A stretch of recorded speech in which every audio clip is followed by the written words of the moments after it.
নমস্কার, আপনাদের সবাইকে সুপ্রভাত জানিয়ে আমরা শুরু করছি আজকের এখনকার অনুষ্ঠান। শুভ দ্বীপ্রহর জানিয়ে শুরু করছি এখনকার অনুষ্ঠান আজকাল পরশু। আর এই অনুষ্ঠান সুভাষিত জ্যোতি। এই অনুষ্ঠান মানে সুভাষ শাস্ত্রী, যার কথা জ্যোতিষের বেদবাক্য, যার কথা আপনার ছকের শেষ কথা। অবশ্যই সুভাষদাকে অনেক অনেক স্বাগত। শুরু করি আজকের পথ চলা। আপনার তো আজকের অনুষ্ঠানটা live phone in program, phone আসবে, কিন্তু যে জায়গাটা আপনি তৈরি করেছেন সুভাষদা, মানুষের কাছে যে চাহিদাটা আজকে তৈরি হয়েছে সুভাষ শাস্ত্রীর, সেটা সম্পর্কে একটু জানবো আপনার কাছ থেকে। কারণ আপনি সবসময় একটু ব্যতিক্রমী কথা বলেন, রাশিফল নয়, নক্ষত্রের আলোচনা। জীবনে সবাই জ্যোতিষের কাছে ফোন করে মানে সব কিছু পাবো, আপনার কাছে পরিষ্কার স্পষ্ট না। এই সত্যতা বা এই সততাই হচ্ছে আজকে আপনার ইউএসপি। লম্বা টাইম টিকে থাকতে গেলে তোমাকে মিনিমাম এথিক্স মেনটেন করতে হবে। আর তুমি যদি মিনিমামের ওপরে এথিক্স মেনটেন করো তাহলে লোকের কাছে তোমার বিশ্বাসযোগ্যতা যাবে। আর তুমি যদি পুরোপুরি এথিক্স মেনটেন করো তাহলে তুমি লম্বা টাইম তুমি টিকে থাকবে। এখানে আর টেকার প্রশ্ন থাকছে না, এখানে টেকা ও টেকার বাইরে লোকের মনে তুমি দাগ কেটে থাকবে।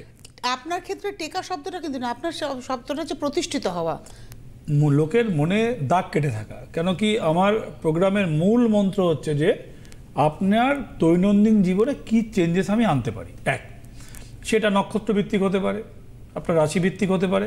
আচ্ছা, রাশি নক্ষত্র ইয়ার ভিত্তিক হতে পারে, কোন ইয়ারে আপনি রয়েছেন। আচ্ছা, ধরুন আপনার ইয়ার ভিত্তিকের সাথে গ্রহের যে অবস্থান, আমি যে লাস্ট কতদিন ধরে বলছি, বৃহস্পতি 8 বছরের যে মুভমেন্ট আছে, এই ফিনান্সিয়াল যে নেগেটিভিটি, তার বাইরে আমিও নই। আপনার নেগেটিভিটি অন্যরকম হবে। আপনার নেগেটিভিটি হতে পারে আপনার জব চলে যেতে পারে। আমি তো জব করি না, আমার জব জাগার প্রশ্ন নেই। হয়তো আমি দেখা গেল হয়তো আমার কোনো জায়গায় ইনভেস্ট আছে, সেটা হয়তো নেগেটিভ হয়ে গেছে, প্রভাব পড়েছে। তো এরকম হতে পারে। যে লোকটা রোজ আনে খায়, তার হয়তো জব নেই, ধার হয়ে যেতে পারে, ঋণ ধারের চক্করে পুরনো কোনো ঝামেলা সামনে এসে গিয়ে সেখান থেকে আপনি সেই প্যাঁচে জড়িয়ে গিয়ে আরও আপনার হাঁসফাঁসানি অবস্থা এবং অর্থ নাশ হওয়ার যোগ রয়েছে। লোভে পাপ আপনাকে ডেকে আনতে পারে। তো এগুলো সব বৃহস্পতির সাথে রাহুর খেলা। রাহু দ্য অনলি প্ল্যানের যে কিনা আপনাকে টপে এবং সর্বোচ্চ শিখরে নিয়ে যেতে পারে। রাহুর জন্যে আমি বহু কথা বলে থাকি, আপনাদের আর আজকেও দু একটা কথা বলবো। যে রাহু প্রতিদিনের ধরুন ঘর তো মোছা হয়, ভ্যাকুম ক্লিন কজন করে? তো 100-র মধ্যে হয়তো একজন কিংবা দুজন হয়তো হবে। কিন্তু ঘর যে মোছা হয়, সেই ঘর মোছার জলের মধ্যে আপনি কিছুটা পরিমাণ মানে 1-2 চামচ নুন মিশিয়ে ঘর মোছেন, তাহলে আপনার ঘরে ওই যে পাড়া দিচ্ছেন, আপনি বাইরে থেকে নেগেটিভ প্রভাব মারিয়ে ঘরে আসছেন। নেগেটিভ প্রভাব মানে কিন্তু গুমুত নয়। নেগেটিভ প্রভাব মানে আপনি কুকুরের রাস্তায় গু পাড়িয়ে এসছে, তো সে তো গন্ধ পাচ্ছেন, আপনি জুতোটা হয়তো ধুয়ে ফেলবেন, কি হোয়াটএভার ফেলে দেবেন, কি ধোবেন, কি ওয়াশ করবেন, লেটস সি, সেটা পরে কথা। কিন্তু আপনি একটা যে জায়গা থেকে এলেন, সেই জায়গায় একটা নেগেটিভ প্রভাব রয়েছে।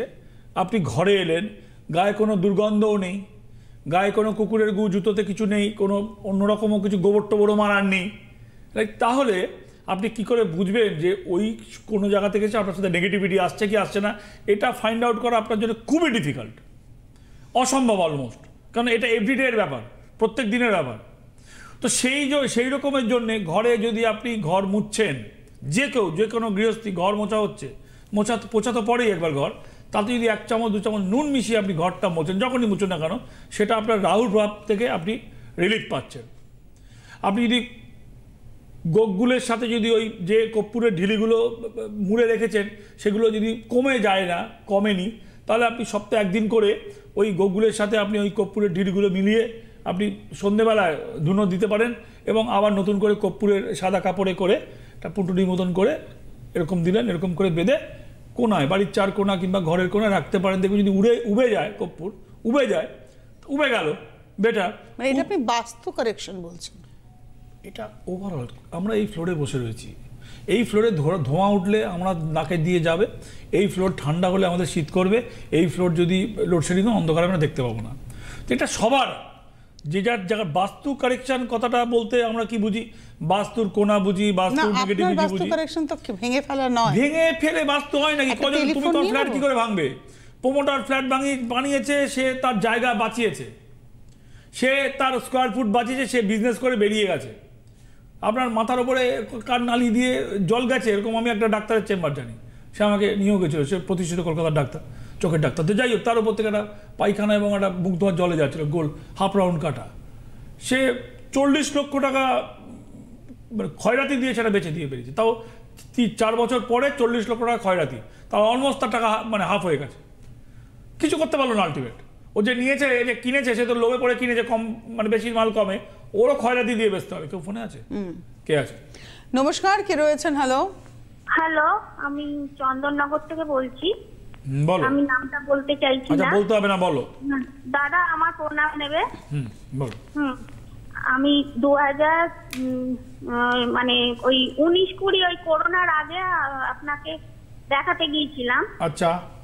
তারপর আমার আর যাওয়া হয়নি। তারপর ফোনে টিভিতেই একবার ফোনের লাইন পেয়েছিলাম। আপনি আমাকে বলেছিলেন যে বিয়ের সম্পর্কে আমি জানতে চাই। আপনি আমাকে বলেছিলেন যে এই 2024। তুমি এখন জন্ম তারিখটা বলো না ভাই, জন্ম তারিখটা বলো না। 24/9/1986। দাঁড়াও, 24/9/86। টাইম বলো, টাইমটা বলো। ওই তো বললে কি করে বুঝবো? ওই তো তোমার বলতে হবে তো, ওই তো কই তো বলো। বিকেল 5:30 থেকে 5:35। হ্যাঁ ঠিক আছে, সেটা বলতে হবে তো। ওই তো বললে কি আর আমি কি তোমার সেই ওয়েট চন্দননগরে জন্ম? ভদ্রেশ্বর। হুগলি জেলা, চন্দননগর, ভদ্রেশ্বর, শাওরাপুলি, তুমি যেখানেই জন্ম না কেন ওই ল্যাঙ্গিটিউড ল্যাটিটিউড একই পড়বে। আচ্ছা, আপনি কি সুভাষ শাস্ত্রীর কাছে এসেছিলেন? হ্যাঁ, ওই তো করোনার আগে বলছে, 18। তখন তো আপনাকে সুভাষদা নিশ্চয়ই টাইম রেকটিফাই করে দিয়েছিলেন। হ্যাঁ, তখন একটা রেমিডি দিয়েছিলেন। আমি টাইম রেকটিফিকেশনের কথা আগে বলছি, মানে এই যে 5:30 থেকে 5:35, সুভাষদা তো এটা বলেননি। সুভাষদা তো একটা পার্টিকুলার টাইম বলেছিলেন। হ্যাঁ, ওইটা 5:35 নালে, ওটা আমার ঠিক মনে নেই বলে দিদি আমি এখন বলতে পারছি না। আমি প্যাডে তো লিখে, আমি তো আমাকে দেখালে প্যাডের একটা প্রেসক্রিপশন দিই, সেখানে কি টাইম লিখেছিলাম আমি? 5:35। তো সেটাই বলবেন। হ্যাঁ, তাহলে 5:30 থেকে, প্রতি কনফিউজ করছো তুমি। আমি সেটাই বলছি, যদি উনি আপনার কাছে এসে থাকেন তাহলে ডেফিনেটলি আপনি টাইম রেকটিফাই করেছেন। এই দেখো ভাই, তোমার এখনো বিয়ে হয়নি, আর তোমার যতগুলো দেখাশোনা হচ্ছে সব রাহুকালের মধ্যে পড়ে তোমার বিয়ে পন্ডুল হয়ে যাচ্ছে। না, আপনাকে তো সুভাষদা রেমেডি দিয়েছিলেন, সেটা কি হলো? না, সেটা অন্যর জন্য দিয়েছিলেন, বলেছিলেন সেটা না। যখন টিভিতে লাইন পেয়েছিলাম আমি, হ্যাঁ, তখন উনি বলেছিলেন আমাকে দিয়ে তোমার সময় চলে গেছে, এখন হবে না, আর হলে একটা সময় আছে 2024-এর মাঝামাঝি আসবে আমার সাথে, তখন যোগাযোগ করবে। তো জাননি না, তখন আমাদের ওই মানে আমরা ঠিক টাকা পয়সা, কারণ 86 সালে এখনো বিয়ে হয়নি। সুভাষদা যখন বলেন আমি একটু শক। যা হয়নি তা হয় আলোচনা করে, এখানে সময় পাওয়া যাবে না। সুভাষ শাস্ত্রী বলে দিয়েছিলেন যে তোমার বিয়ে এখন হবে না, সময় চলে গেছে। ও কি, আমি এসব বলার আগে কি বললাম? ওর সব রাহুকালের মধ্যে পড়ছে। ওর 86 বর্ন, আপনারা বুঝতে পারছেন, 37, 38 বছর বয়স। ভাই, তোমার যতগুলো মানে যোগাযোগ হয়েছে, যা ওই সব রাহুকালের মধ্যে পড়েছে। বিকেল তোমার রাহুকালটা, আপনারা যারা আসবেন আমার কাছে দেখাতে, এখন আমি রাহুকালটা এভরি ইন্ডিভিজুয়াল পার্সন একটু বলবেন রাহুকালটা লিখে দেওয়ার কথা, আমি লিখে দেবো রাহুকালটা, আপনার রাহুকালটা। তোমার যে রাহুকালটা 5টা, তুমি লিখে নাও, এটা বলছি, ইউটিউবে থাকবে, শুনে নেবে। বিকেল 5:03 থেকে বিকেল 6:15 পর্যন্ত, এটা তোমার হচ্ছে রাহুকাল। এই সময়ের মধ্যে ভালো কথা, শুভ কথা, ছেলে আসা, মিষ্টি খাওয়া, দেখাশোনা যা হবে সব পন্ডুল। এর আগে কিংবা এর পরে একজন কালকে এসে বললো যে সরকারি চাকরি তো আমার রাহুকালের মধ্যেই পড়ে, 11টা থেকে 3টে। বলে আমার কিছু করার নেই, আমি সরকারের লোক নই, আমি সরকারের ভাগ্য বিচার করতে বসে নেই। সরকারি চাকরি কি পড়বে, কখন পড়বে, তোমার হাতে যেগুলো আছে, ধরো তোমাকে কারোর সাথে কথা বলতে হবে, ফোনে আলাপ করতে হবে তোমার বাবা মাকে, তো এই রাহুকালটা বাদ দিয়ে করবে। যা তোমার হাতে নেই, পরীক্ষার এক্সাম, যা আপনাদের হাতে নেই, পরীক্ষার এক্সাম বলুন, মানে ডিপার্চার টাইম বলুন, অ্যারাইভাল টাইম বলুন, এগুলো তো আপনার হাতে নয়, এগুলো এর মধ্যে প্রযোজ্য নয়, কাউন্ট হবে না। যা আপনার হাতে, রাহুকালটাকে আপনি বাদ দিয়ে করবেন। যারা আমার কাছে দেখাতে আসবেন অন্তত বলবেন রাহুকালটা লিখে দেওয়ার কথা। রাহুকালটা প্রত্যেকটা ছক দেখে লিখে দেবো। 1, 2 হচ্ছে যে বিয়ের এই মুহূর্তে কোনো যোগ তোমার নেই, তাহলে তোমার এখন সঙ্গত একটা প্রশ্ন হবে, তাহলে কি আমার বিয়ে হবে না? আর যদি হয় তাহলে কবে হবে? আমি হলে এটা প্রশ্ন করতাম, তো তোমারও এটাই হওয়া উচিত। খুব জাস্টিফাইড প্রশ্ন। তোমার যদি বিয়ে হয়, যদি কথাটা খুব কনসাসলি ইউজ করছি, আমি ভেরি কনসাসলি ইউজ করছি, যদি, ইফ অ্যান্ড বাট বলছি আমি এই জন্যে যে যে কিন্তু পর্যন্ত একটা রয়েছে, কেন কি বিবাহ স্থানে অষ্টমে তোমার শুক্র, আর বিবাহ স্থানটা ভালো নয়, বিয়ের বহু যোগ তোমার কেটে তলিয়ে ভেসে গেছে, কেটে তলিয়ে ভেসে গেছে।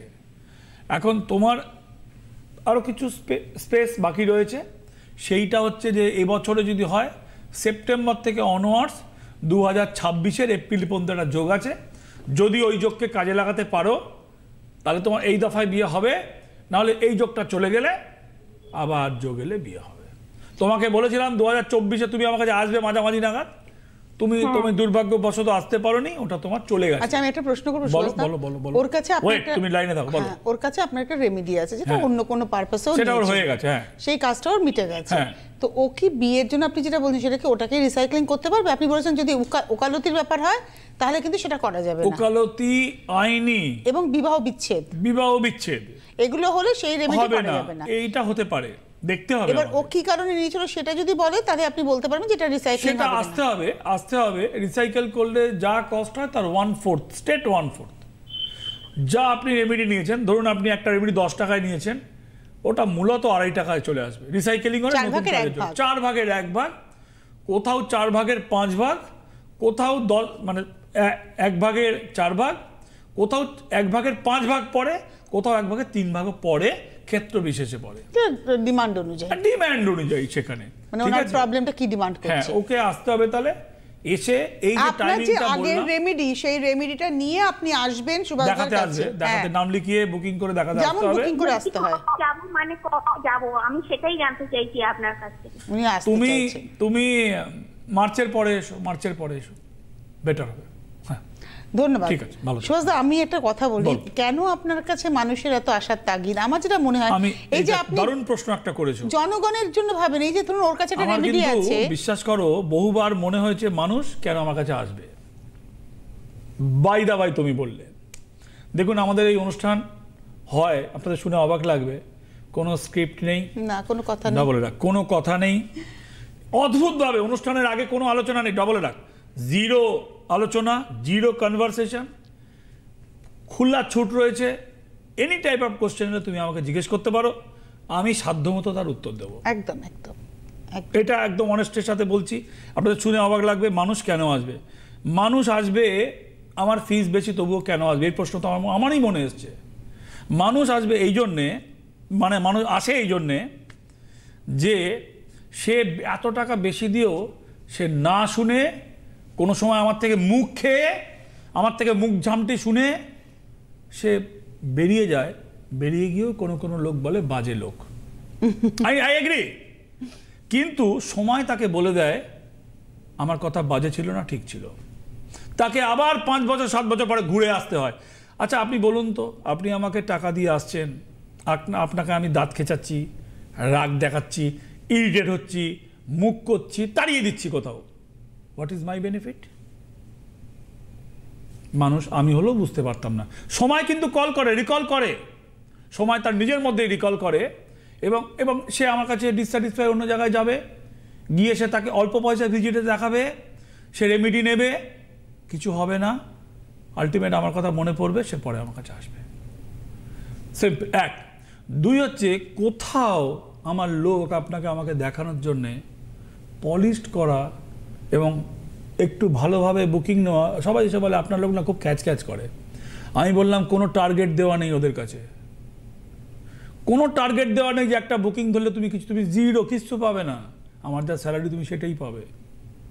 যার প্রয়োজন সে জল খুঁজবে, আমার দরকার, আমার অতিরঞ্জিত করে কিচ্ছু বলার প্রয়োজন নেই। 1। 2 নম্বর। 3 নম্বর হচ্ছে, রেমেডি বিক্রি করার জন্য লালায়িত নই। রিসাইক্লিং করতাম না, মুখ ঝামটা দিয়ে তাকে তাড়াতাম না, মুখের ওপর নাও বলতাম না। এবং অনেক রোজগারের জন্য তারা ফেসবুক পেজও মেইনটেইন করতেন। ফেসবুক পেজও কারেক্ট, তুমি দেখো ফেসবুক মেইনটেইন করা এবং ইউটিউবের সাথে নিজের একটা সাইট কিছু করা, তাকে মিষ্টি মুখ ঝামটি দেওয়া সে চলে গেল। তোমাকে ওই মেয়েটাকে বলছি তোমার না বা তোমার জীবনে তোমার বিয়েই হবে না, বিয়ে হবে বললে সে মরে বেঁচে টাকা দেবে, কিন্তু সে লং টাইম সুভাষ শাস্ত্রীর কথা মনে রাখবে না। ওই যে বললাম যে তুমি বলছো যে প্রতিষ্ঠিত করা, আমি বললাম দাগ কেটে যাওয়া। আমি একটু কথাটা অন্যভাবে বললাম, আমি আমার মতন করে বললাম, তুমি তোমার একটা ভালো শব্দ ইউজ করলে, তুমি অ্যাঙ্কারিং করো, ভালো অ্যাঙ্কার, রেসপেক্টেড অ্যাঙ্কার, তো তুমি ভালো শব্দ ইউজ করলে, আমি একটা সরল কথা শুনলাম, দাগ কেটে যেতে গেলে তোমাকে সাময়িক চিন্তা করলে হবে না, জানো, মানে আজীবনকালের চিন্তা। আজীবন, আমি মরে গেলেও তো সে মনে রাখবে যার কাজ হয়েছে আমার কাছ থেকে। এক্স্যাক্টলি। সিটিভিএনে আমি 25 বছর বসছি, ধারাবাহিকভাবে 25 বছর বসছি, 25 বছর আমি সিটিভিএনে বসছি, ধারাবাহিকভাবে বসছি। চ্যানেলের সাথে আমার 25 বছরের সম্পর্ক। এটা কি একদিনে হয়েছে? 25 মাসে হয়েছে? হয়নি। চ্যানেল জানে, পুরনো দর্শকরা জানে, নতুন দর্শক প্রতিদিন আপডেট হচ্ছে, ইউটিউবে দেখছে, তারা জানে। তারা হয়তো জানে না টোটাল ব্যাকগ্রাউন্ডটা, কারোর মুখে শুনেছে, কিন্তু আমার কাজটা ঠিক মতন আমাকে করতে হবে এবং তার হয়ে ভাবতে হবে। রিসাইকেলিং সেই চিন্তা থেকেই আসা। না বলা, তোমার ভালোর জন্যই না বলা। তোমাকে দাঁতকে যাই, তুমি হবে না, তুমি যাও ভাই, ডিস্টার্ব করো না, তোমার জন্য বলা। অনেক কথা বলে ফেললাম, উদ্দেশ্য ছিল না। তুমি একটা এমনই কথা তুলে দিলে, এমনই একটা কথা তুলে দিলে যে কেন আসবেন, তা আমি বলতে বাধ্য হলাম। একটা টেলিফোন আছে। নমস্কার, কে রয়েছেন? হ্যালো। হ্যাঁ নমস্কার, আপনাদের দুজনকেই আমার নমস্কার। জন্ম তারিখটা বলো। আমি মেদিনীপুর থেকে বলছি। আচ্ছা, বেশ করেছো, বলছো জন্ম কার সম্পর্কে জানবেন? হ্যাঁ, ছেলের সম্পর্কে। ডেট অফ বার্থ বলুন। 6-5। একটুখানি ধরো, একটু লাইনে থাকো প্লিজ। 6-5, হ্যাঁ বলো। 84। টাইমটা বলো। টাইম হচ্ছে দুপুর 10:55। সকাল 10:55। সকাল 10টা। হ্যাঁ হ্যাঁ হ্যাঁ। কোথায় জন্মেছে? মেদিনীপুরে জন্মেছে? ওটা এগরা। এগরা মানে পূর্ব মেদিনীপুর? হ্যাঁ হ্যাঁ হ্যাঁ। এগরা হচ্ছে পূর্ব মেদিনীপুর থানা এগরা থানাও আছে। বুঝতে পেরেছি। তোমার ছেলের যা ছক, এ বাবা, বিয়ের যোগ তো চলে যাচ্ছে গো। তুমি তো দুটো বিয়ের যোগ, বিয়ে দিতে পারবে না। চতুর্থে মঙ্গল শনি, চকটা একটু ফেলছি টিভিতে। হ্যাঁ, চতুর্থে মঙ্গল এবং শনি বসে রয়েছে, বৃহস্পতি নিউট্রাল, বিবাহ স্থান এই সব দেখুন আপনারা, সপ্তম অষ্টম ক্লিয়ার। এই শনিটা বসে যাওয়াতে ছকটা একটুখানি কমপ্লিকেটেড হয়ে গেছে। আর মিথুন রাশির ছক, বিয়ে হলে খুব আর্লি হয়, বিয়ে না হলে খুব পরে করে হয়। 84 ইন বর্ন, 40 বছর ঊর্ধ্ব। ছেলের বিয়ে দিতে তো পারোনি, ছেলের বিয়ে দিতে পেরেছো? না, সেই সম্বন্ধ লাগছে কিন্তু ভেঙে যাচ্ছে, এটাই কি কারণ? আপনারা শুনলেন, আপনারা দেখুন, আমি ছকটা আরেকবার ছকটা ফেলছি টিভির পর্দায় দেখুন। ইটস এ ভেরি ক্লিন ছক, কোথাও মাঙ্গলিক নেই। হ্যাঁ, চতুর্থে মঙ্গল ছেলেদের কিছু হয় না, শনি বসে কমপ্লিকেশন বাড়িয়ে দিয়েছে। 84 ইন বর্ন, মিথুন রাশিতে কি বললাম? আমার নিজের রাশি মিথুন রাশিতে বিয়ে হলে আর্লি হয়, 16, 17, 18, মানে এখন আর 16, 17 হয় না। আর্লি বিয়ে বলতে এখনকার ডেটে 25, 26, 24 আর্লি ধরা যেতে পারে। আজকের পড়াশোনার দিনে, আজ থেকে যদি 30 বছর আগে হতো, সেটা 17, 16, 17, 18টাকে 18-এর মধ্যে, বিফোর 18 হলে আর্লি বলা হতো, 16 বছর বয়সে। তখন 20-তে বুড়ি বলতো, এখন আর ওইসব উঠে গেছে, চলে গেছে। তো তোমার ছেলে, আমি আপনার পাশে বসে ব্যাপারটাকে রিয়েলাইজ করছি, আমারও মিথুন রাশি, অনেক আর্লি যে বিয়ে হয়ে গেছে। না, আমি কি বললাম, মিথুন রাশির আর্লি মানে কি আগে, মানে আমি বলছি আমাদের যখন বিয়ে হয়েছে 30 বছর আগে, 30 বছর আগে, যখন 30 বছর 32 বছর আগে হতো, তখন কিরকম বিয়ে হতো জানেন? 16, 17, মানে অদ্ভুত ব্যাপার, 18 বছর আগে বিয়ে হয়ে গেল, সাডেনলি হয়। অদ্ভুত ব্যাপার। যাদের মিথুন রাশি, যাদের এই বয়স, দেখবেন বিয়েটাও না হঠাৎ করে, ওই খুব একটা খুঁজতে হলো না, খুব একটা দেখতে হলো না, সাডেনলি বিয়ে হয়ে গেল, সে সংসারের মধ্যে চলে গেল, অনেক কিছু বোঝার আগেই সে সংসারে ঢুকে পড়লো। সে ছেলেদের ক্ষেত্রে কিংবা মেয়েদের ক্ষেত্রে সমান প্রযোজ্য, এখানে ছেলে মেয়ের জেন্ডারে কোনো ভাগ নেই। আবার যদি না হয়, তার 40-এর পরে গিয়ে হয়। তোমার ছেলেটা দ্বিতীয় ধাপ পড়েছে, তো বিবাহস্থান নিয়ে কোনো প্রবলেম নেই। শনি মঙ্গল পড়ে গিয়ে ছকটা কমপ্লিকেটেড হয়েছে, বিয়ের চেষ্টা চলছে। বাড়ি তোমাদের নিজেদের বাড়ি, ছক ভালো, ছক পরিষ্কার ছক। বিয়ে হতে তুমি দেখো, বাঁশবনে ডোমকানা একটা কথা আছে, তা বলে কি বাঁচবে না? বাঁশবনে ডোমকানা সুভাষ শাস্ত্রী বলছে, তার মানে কি আমি দেখবো না, বাঁচবো না? নিশ্চয়ই দেখবো, নিশ্চয়ই বাঁচবো, কিন্তু এমন কিছু খুঁজতে যাব না যেখান থেকে আমার সময়টাই চলে গেল। মিনিমাম ডিম্যান্ড এখন অনেকের থাকে, একটা চাকরি করা মেয়ে, তারও একটা কিছু অ্যাক্টিভিটি থাকবে, তারও একটা হতে পারে এটা, কিন্তু চাকরি করা হতে হবে, বাবার এক মেয়ে হতে হবে, চোখে চশমা থাকবে না, রোজগার হতে হবে, দেখতে ভালো হতে হবে, মিলবে না। আমার কথাটা আপনারা যারা শুনছেন বিচার করে দেখবেন। আপনার ডিম্যান্ড থাকতেই পারে, আমার বউ একদম, কারণ অনেক মেয়েরাই তো বলে আমি আর বসে থাকবো না, আমি ঠিক আছে আমি কাজ করবো, নট ব্যাড, ভালো, কিন্তু তার সাথে সুন্দরীর ডিম্যান্ড, তার সাথে ফ্যামিলি ডিম্যান্ড, তার সাথে আবার আরও কিছু ফ্যাকড়াবাজি ডিম্যান্ড আছে, ওগুলো বাদ দিচ্ছি, ওগুলো খুব মিন মাইন্ডেড ডিম্যান্ড, এক মেয়ে হতে হবে কি, ওগুলো তো মিন মাইন্ডেড বাদ দিচ্ছি। কিন্তু সুন্দরী, চাকরি করা, শিক্ষিতা, তিনটের এই ত্রিভুজটা করতে যাবে না। You can choose any two, is a wise decision. আপনারা কি এতটাই চুজি যে না, অতটা চুজি নয়, অতটা চুজি নয়, কিন্তু বেঁচেছে তো বটেই। একটা সময় খুব বেঁচেছেন বেঁচেছে, আপনারা? বেঁচেছে, বেঁচেছে।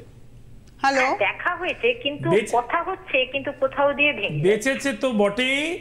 2 নম্বর হচ্ছে তোমার ছেলে রাহুকালটা বলে দিই আমি, আমার অ্যাজ পার মাই কমিটমেন্ট এখন সবাইকে রাহুকাল বলে দিই। চেম্বারে যারা দেখিয়েছেন এখন আসবেন, জিজ্ঞেস করে নেবেন, লিখে নেবেন। তোমার ছেলে রাহুকালটা বলে দিই আমি। আচ্ছা, তোমার ছেলে 1 মিনিট ধরো, 1 মিনিট লাইনে থাকো।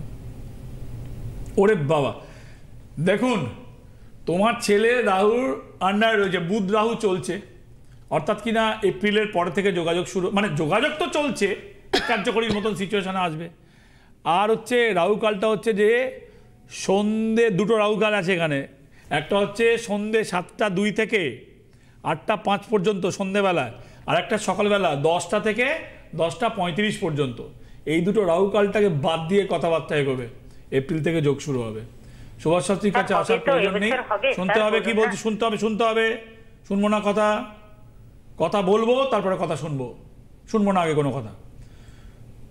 মায়ের আকতি, ছেলের বিয়ে কি হবে, বিয়ের যোগ গিয়েও বিয়ে হবে। উত্তর নিশ্চয়ই দেবো, খুব পরিষ্কার উত্তর দেবো, কোনো ধোঁয়াশে উত্তর, কোনো এদিকে আছি ওদিকে আছি, দুদিকে আছি, আমি দুদিকে নেই, আমি যে কোনো একদিকে আছি। সুভাষ শাস্ত্রী কোনোদিন দুদিকে থাকে না।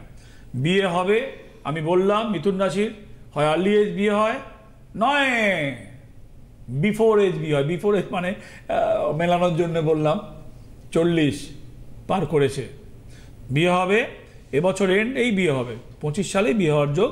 2টো রাহুকাল মনে রাখবে, যে 2টো বললাম লিখে রাখো। ওই 2টো রাহুকালকে অ্যাভয়েড করে কথা বলা, দেখতে যাওয়া, কোনো কিছু শুভ কাজকে অ্যাভয়েড, মানে ওই সময়টাকে অ্যাভয়েড করতে হবে প্রত্যেক দিনের। অনেক ধন্যবাদ, হাতেও সময়টা ভীষণ কম। সুভাষদা, রাশি নিয়ে তো কথা হচ্ছে, রাশি নক্ষত্র অনুযায়ী 3টে করে রাশি এবং নক্ষত্র নিয়ে কালকে আসবে পরের স্লটটা, পরের স্লটটা আগামী কাল আমরা দেখতে পাবেন। দেখুন সুন্দর করে বলে দিলাম, মায়ের তো উত্তর অনেক, বেঁচেছে তো বটেই, দেখুন সব কি আর বলবে, বেঁচেছে বটেই।